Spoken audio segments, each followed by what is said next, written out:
Praise to the lord.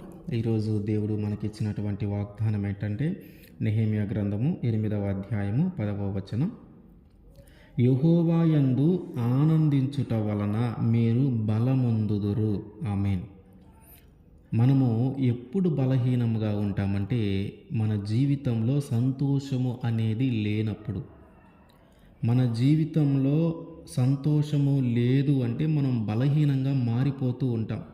మన హృదయంలో ఏదైనా ఒక బాధ ఉన్నా, ఏదైనా ఒక విచారము ఉన్నా, లేదంటే ఏదైనా కోల్పోయాము మనము అనే ఒక ఆలోచన ఉన్నా, లేదంటే సాధించలేకపోతూ ఉన్నాము అనే ఆలోచన ఉన్నా, మన హృదయంలో ఉన్నటువంటి వీటన్నిటిని బట్టి మన హృదయంలో సంతోషం అనేది ఉండదు. ఎప్పుడైతే మనము సంతోషముగా లేమో అప్పుడు మనము బలహీనంగా మారిపోతూ ఉంటాం. మన మన మన అంతేకాకుండా మన శరీరంలో ఏదైనా ఒక అనారోగ్య సమస్య ఉంటే ఆ అనారోగ్యము తగ్గుతుందో తగ్గదో, లేదా ఆ రోగము తగ్గుతుందో తగ్గదో, బ్రతుకుతామో బ్రతకమో అనే ఆందోళన అనే భయము మనలో ఉన్నా కూడా మనము సంతోషంగా ఉండలేం. దాని ద్వారా కూడా మనము బలహీనంగా అయిపోతూ ఉంటాం.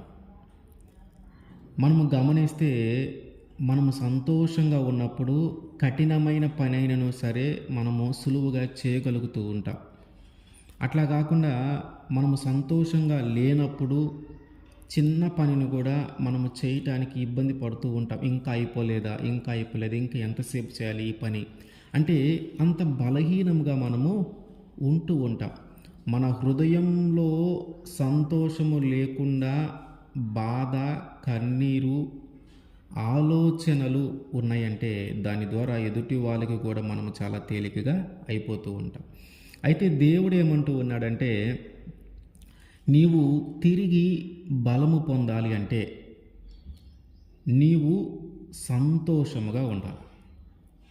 నీవు తిరిగి బలము పొందాలంటే నీ హృదయములో లేదా నీ జీవితంలో ఆనందము, సంతోషము రావాలి. ఆ ఆనందము, సంతోషము ఎక్కడ ఉందంటే అది నా దగ్గర ఉంది, అంటే అది దేవుని దగ్గర ఉంది.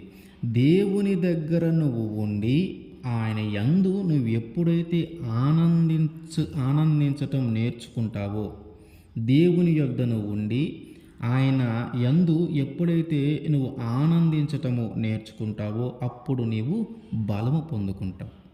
అంటే దేవుని దగ్గరికి మనము వచ్చి ఆయనలో మనము ఆనందించటము ఎప్పుడైతే చేస్తామో అప్పుడు తిరిగి మనము బలపరచబడతాం.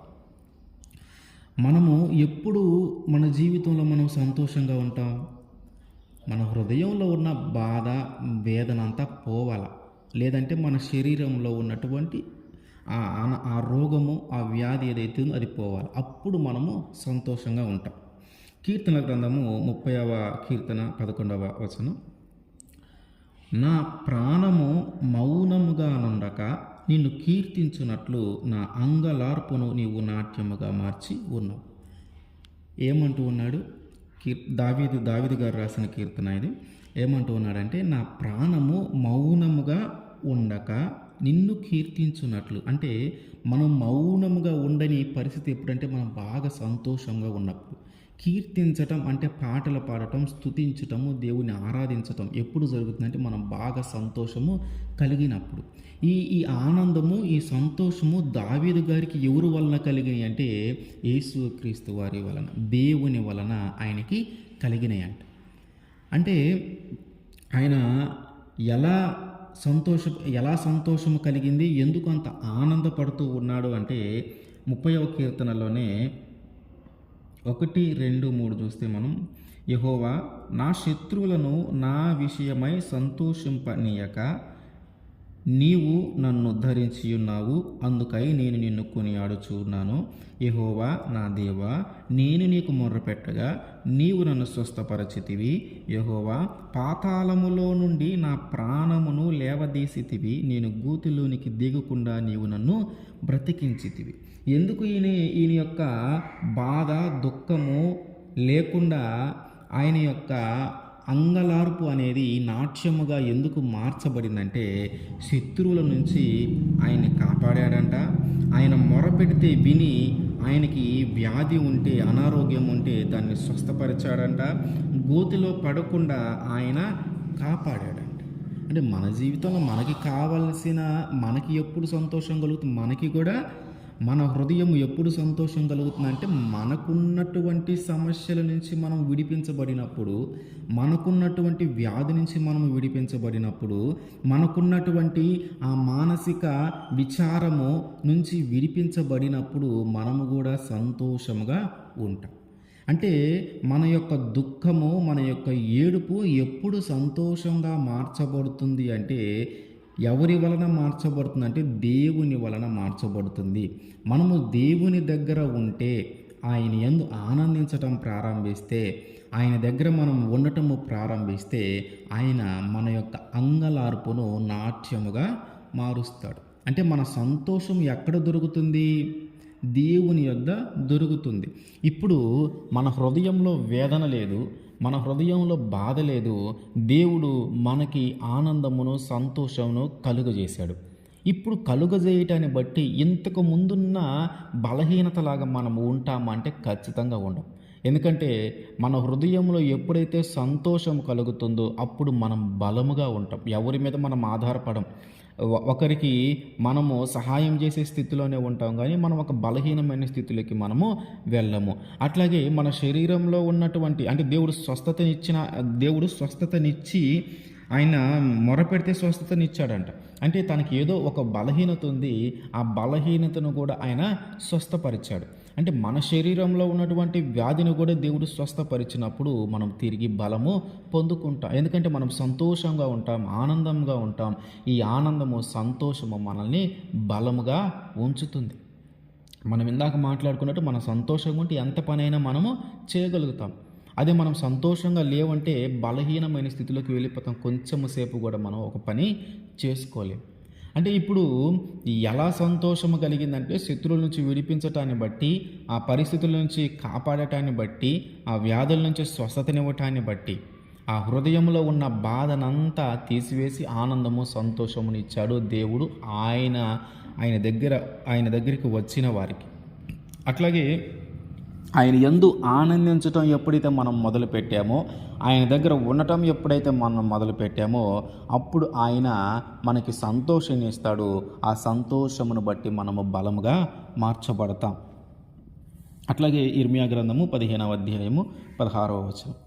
నీ మాటలు నాకు దొరకగా నేను వాటిని భుజించి తిని, సైన్యములకు అధిపతియగు యెహోవా దేవా, నీ పేరు నాకు పెట్టబడెను గనుక నీ మాటలు నాకు సంతోషమును, నా హృదయమునకు ఆనందమును కలుగజేయుచున్నవి. ఏమంట?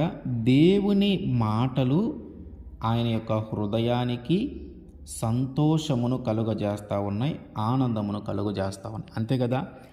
దేవుని వాక్యము మన హృదయాన్ని తాకిందంటే, దేవుని వాక్యము మన హృదయం లోపలికి వెళ్ళిందంటే, దేవుని వాక్యము మన హృదయంలో నాటబడిందంటే మనకి ఆనందము, సంతోషము కలుగుతుంది. ఎలా కలుగుతుంది? మనము ఒక సమస్యను గురించో, ఒక శోధన గురించో విచారపడుతూ, దుఃఖపడుతూ ఉన్నటువంటి సమయంలో దేవుడు వాక్యము ద్వారా మనతో ఇదిగో ఆ సమస్య నుంచి నేను నిన్ను విడిపిస్తానని మాట్లాడాడంటే ఆ వాక్యము మన హృదయంలో నాటబడుతుంది. ఆ వాక్యము మనకి ఆదరణనిస్తుంది. ఏ వాక్యమైతే మన సమస్య నుంచి ఏ వాక్యము ద్వారా అయితే దేవుడు మన సమస్య నుంచి విడిపిస్తాడని మనకి మాట ఇచ్చాడో ఆ మాట మన హృదయంలో నాటబడుతుంది. ఆ వాక్యము మన హృదయంలో నాటబడుతుంది. ఆ మాటను మనం ఎప్పుడైతే మన హృదయంలోకి ఆహ్వానించామో ఆ వాక్యము ద్వారా మనము బలపరచబడతాం. అంటే ఇంతకు ముందున్నటువంటి బాధ, ఇంతకు ముందున్నటువంటి ఆ శోధన, ఇంతకు ముందున్నటువంటి ఆ కష్టములో దేవుడు మనకు వాగ్దానం చేశాడు. ఆ కష్టము నేను తీర్చబోతూ ఉన్నానని, ఆ సమస్యను నేను తీర్చబోతూ ఉన్నానని దేవుడు మనకి మాట ఇచ్చినప్పుడు, ఆయన వాక్యము మన హృదయంలోనికి వెళ్ళినప్పుడు ఆ మాటను బట్టే మనము బలపరచబడతాం. ఆ మాటను బట్టే మన హృదయంలో ఉన్న వేదనంతా పోతుంది. ఆ మాటను బట్టే మనకున్నటువంటి దుఃఖం అంతా పోతుంది. ఆ మాటను బట్టే మనము ఆనందంగా, సంతోషంగా ఉండగలుగుతాం. ఆ మాటను బట్టే మనము బలపరచబడతాం. అంటే దేవుని వాక్యము మన హృదయంలో ఉంది అంటే మనము ఖచ్చితంగా సంతోషంగా ఉంటాం. ఆ వాక్యము ద్వారా మనము బలపరచబడతాం. అట్లాగే అపోస్తల కార్యములు 8వ అధ్యాయము 39వ వచనం. వారు నీళ్లలో నుండి వెడలి వచ్చినప్పుడు ప్రభు ఆత్మ ఫిలిప్పును కొనిపోయెను. నపుంసకుడు సంతోషించుచు తన త్రోవన వెళ్ళెను. అతడు ఫిలిప్పును మరి అన్నను చూడలేదు. ఈ నపుంసకుడికి ఎందుకు సంతోషం వచ్చింది? ఆ యెరూషలేములో ఆరాధించటానికి ఈ నపుంసకుడు ఎవరంటే ఒక రాణి కింద మంత్రి, అట్లాగే ఆ రాజ్యము యొక్క ధనాగారము మీద అధికారి. అయితే ఈయన ఏం చేశాడంటే యెరూషలేము మందిరానికి వచ్చాడు దేవుని ఆరాధించటానికి. ఈ ఈ ఈ సమయంలో ఫిలిప్పు దేవుని సువార్తను ప్రకటిస్తూ ఉన్నారు.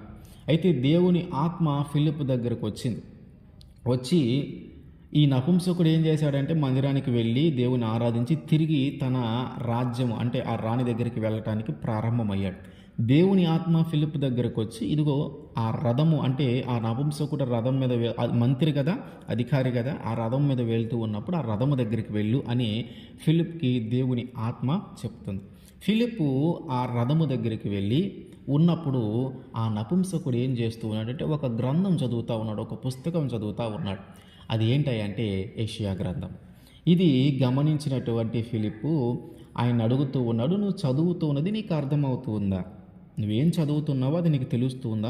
నీకు అర్థమవుతుందా? నువ్వు గ్రహించగలుగుతున్నావా అని ఆయన అంటూ ఉన్నాడు. ఎవరైనా త్రోవ చూపిస్తేనే కదా నేను తెలుసుకోగలను, నేను ఎలా తెలుసుకుంటానో దీన్ని నాకు అర్థం కావట్లేదు అంటున్నాడు. అందుకని ఆ అధికారి ఆ నపుంసకుడు ఏం చేశాడంటే ఆయన రథం మీద ఎక్కించుకోవటానికి బతిమలాడి ఆయన ఎక్కించుకొని ఆ యెషయా గ్రంథంలో ఉన్నటువంటి దేవుని మాటలను, దేవుని వాక్యమును వివరించి చెప్పించుకున్నాడు. ఆయన చేత వివరించి చెప్పించుకున్నాడు.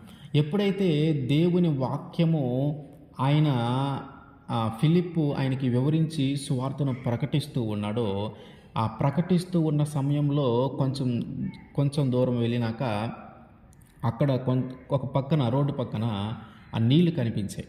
అంటే ఇప్పటికే ఆ ఫిలిప్పు ఈయనకి సువార్తను ప్రకటించడం దాదాపుగా అయిపోవచ్చినప్పుడు ఆయన హృదయంలో ఆ వాక్యము నాటబడింది. ఏమైందంటే దేవుడు మనందరి కోసము బలి అయిపోయాడు. ఒక గొర్రె బొచ్చును కత్తిరించేటటువంటి వ్యక్తి దగ్గర ఆ గొర్రె ఎలాగైతే మౌనంగా ఉంటుందో, ఇదిగో ఈ లోకంలోకి వచ్చి దేవుడు మన కోసం అనేక శిక్షలు పడుతూ ఉన్నాడు అని మాట్లాడుతూ ఉన్నప్పుడు ఆ వాక్యము ఆయన హృదయంలో నాటబడింది. నా కోసము దేవుడు ఇంత శ్రమ పడ్డాడా? నా కోసము దేవుడు తన రక్తాన్ని కార్చాడా? నా కోసము దేవుడు ఇంతగా చేశాడు. నేను పరలోక రాజ్యములో ప్రవేశించటము కోసము దేవుడు ఇంత కష్టపడ్డాడు, దేవుడు తన ప్రాణాన్ని అర్పించాడని తాను తెలుసుకొని వెంటనే ఆ నీళ్లు కనిపించగానే ఫిలిప్పును అడుగుతూ ఉన్నాడు, ఇదిగో నీళ్ళు ఇక్కడే ఉన్నాయి, ఇంకా నాకు బాప్తీసం ఇవ్వటానికి నీకేమి అడ్డు, నాకు బాప్తీసం ఇయ్యని అడుగుతూ ఉన్నాడు. వెంటనే ఫిలిప్పు కూడా తనకి బాప్తీసం ఇచ్చాడు. ఎప్పుడైతే బాప్తీసము తీసుకొని బయటికి వస్తూ ఉన్నాడో అప్పుడు ఈ నపుంసకుడికంట సంతోషము కలిగిందంట. ఎక్కడ కలుగుతుంది సంతోషము? రక్షణ పొందుకున్నాడు. దేవుడు ఎందుకు ఈ లోకంలోనికి వచ్చాడు, దేవుడు ఎందుకు ఆ సిలువనెక్కాడు అనే విషయము తెలుసుకున్నప్పుడు దేవుని రాజ్యంలో మనం ఉండాలని గ్రహించి రక్షణను పొందుకున్నాడు. దానికి కావలసినటువంటి రక్షణను ఆయన పొందుకున్నప్పుడు ఆయన జీవితంలో సంతోషము కలిగింది. ఇది దేవుని వలన కలిగే ఆనందం. అంటే పాప జీవితాన్నంతా వదిలిపెట్టి ఆ గత కాలములో చేసిన తప్పులన్నిటిని వదిలిపెట్టి ఒక నూతనమైన జీవితాన్ని మరలా పుట్టినట్టుగా ఒక నూతనమైన జీవితాన్ని, ఒక నూతనమైన హృదయాన్ని దేవుడు ఇవ్వటాన్ని బట్టి దేవునిలో ఆనందిస్తూ ఉన్నాడు. ఈ ఆనందము ఎట్లా కలిగిందంటే దేవుని ద్వారా పొందుకున్నటువంటి రక్షణ ద్వారా. అంటే దీని ద్వారా మనము బలపరచబడతాం. ఎట్లాగూ ఇదివరకి మన స్థితిగతులు ఒకవేళ పాపంలో ఉంటే మనం బలహీనంగా ఉండేవాళ్ళం. అంటే ఈ పాపము, నేను పాపిని, నేను పలానా తప్పు చేశాను, నేను పలానా లాంటి వ్యక్తిని, నేను బయటికి వెళ్ళలేను, నలుగురికి తెలిసి ఆ గోలయ్యి తలదించుకొని ఇట్లాంటి పరిస్థితుల్లో మనం ఉన్నాం. బలహీనమైన స్థితే. కానీ ఇప్పుడేంటంట, ఒక నూతనమైన స్థితి, ఒక నూతనమైన జన్మ, ఒక నూతనమైన మనసు ఈ కలిగినప్పుడు తిరిగి మనము బలపరచబడతాం. ఎందుకంటే ఇక తిరిగి మన పాపములను దేవుడు జ్ఞాపకము చేసుకోడు. ఎందుకు? మన పూర్ణ హృదయముతో, మన పూర్ణ ఆత్మతో దేవుని దగ్గర మనము ఒప్పుకొని, దేవుని దగ్గర మన పాపములు ఒప్పుకొని మనము రక్షణను పొందుకున్నప్పుడు మన గత జీవితాన్నంతా దేవుడు, మన గతంలో చేసిన పాపములన్నీ దేవుడు క్షమించేస్తాడు. కాబట్టి మనము తిరిగి నూతనముగా బలము పొందుకుంటాం. అంటే మనము బలహీనమైన స్థితిలో నుండి బలము పొందుకోవాలంటే మన హృదయంలో ఆనందము, సంతోషము ఉండాలి. రక్షణ ఎప్పుడైతే నువ్వు పొందుకుంటావో నీ హృదయంలో ఆనందము, సంతోషం ఉంటుంది. ఎందుకంటే ఇప్పుడు దాకా లోకం కోసం బ్రతికాము, లోకం వాటి కోసం ప్రాకులాడాము. ఇక నుంచి పరలోక రాజ్యంలో ఉన్న వాటి కోసము, పరలోక రాజ్యంలో పొందుకునే వాటి కోసము ప్రాకులాడాలి, వాటి కోసం శ్రమించాలి. ఇది ఒక నూతనమైన ఆనందము, ఒక నూతనమైన బలము మనకి కలుగజేస్తూ ఉంది. అంటే దేవుడు ఏం చెప్తూ ఉన్నాడంటే, నువ్వు ఒకవేళ బలహీనమైన స్థితిలో ఉంటే నీకు బలమును ధరింపజేయాలంటే నువ్వు తిరిగి నా దగ్గరికి రావాలి. నువ్వు ఎప్పుడైతే ఆ బలహీనమైన స్థితిలో ఉన్నావో నీకు బలము కలుగజేయాలంటే మొదట నీవు సంతోషముగా ఉండాలి. నీ హృదయంలో ఎప్పుడైతే ఆనందముగా ఉంటావో, నీ హృదయంలో ఎప్పుడైతే సంతోషం ఉంటుందో అప్పుడు మనం బలముగా ఉంటాం. ఆ సంతోషము, ఆ ఆనందము ఎక్కడున్నాయి అంటే దేవుని దగ్గర ఉంది. నువ్వు దేవుని దగ్గరికి వచ్చి దేవుని యందు ఎప్పుడైతే ఆనందించటం మొదలు పెడతావో అప్పుడు ఆయన తిరిగి నిన్ను బలపరుస్తాడు. ఆమేన్.